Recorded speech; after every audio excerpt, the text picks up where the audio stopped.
মণিপুর নাই ইকানইল আসাম। জিরিবাম থাকি কাছাড়ো আশ্রয় নেওয়া মানুষের অবৈধ কাম থাকি বিরত থাকার লাগি কড়া বার্তা দিছেন আইজিপি প্রশান্ত কুমার ভূঁইয়ায়।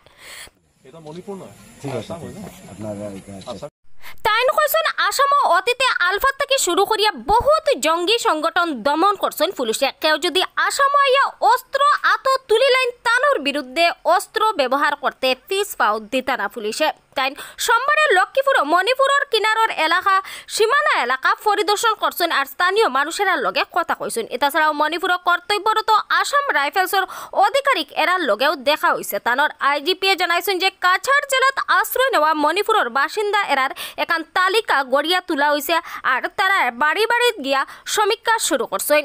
এরকম হইতে আমার জীবন এটা তো ভগবানের লীলা, আপনারা জানেন। এটা আসামে এরকম বন্দুক লয়ে মানুষ ঘুরলে না, ইলিগেল হাতিয়ার হলে আমরা গুলি মারি দিব, ডাইরেক্ট ইনস্ট্রাকশন। এটা মণিপুর না, আসাম হয় না।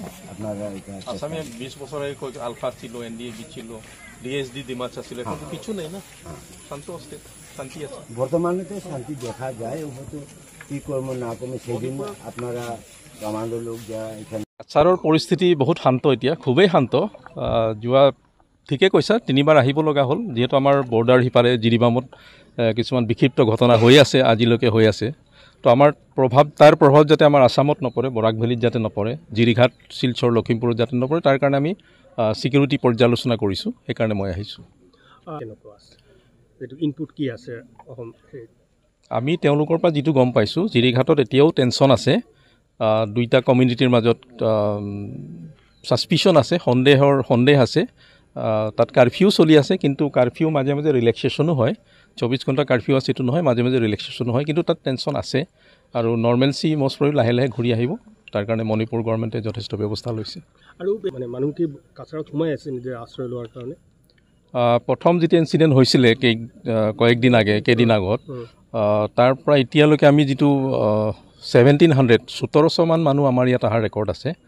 আৰু যোৱাকালিৰ পৰা আমি ছাৰ্ভে ষ্টাৰ্ট কৰিছোঁ, কোন বস্তিত মেইটে কিমান সোমাইছে, কুকি কিমান সোমাইছে, গোটেই survey house to house survey চলিছে। আৰু এই ছাৰ্ভেটো অহাকালিৰ পৰা আৰু খুব ক্ষীপ্ৰ হ'ব, যাতে কোনো আনঅথৰাইজ এলিমেণ্টছ সিপাৰৰ পৰা আমাৰ ইয়াত আহি কোনো ডিষ্টাৰ্ব কৰিব নোৱাৰে। সেইকাৰণে আমি হাউচ টু হাউচ ভেৰিফাই কৰি যিমান আনৱাৰেণ্টেড মানুহ আছে সেইখিনি মানুহক আমি ঘূৰাই পঠাম। মানে এনে বৰ্ডাৰত কোনো স্পেচিয়েল যিটো পেট্ৰলিং বা স্পেচিয়েল ফ'ৰ্চ কি দিয়া হৈছে?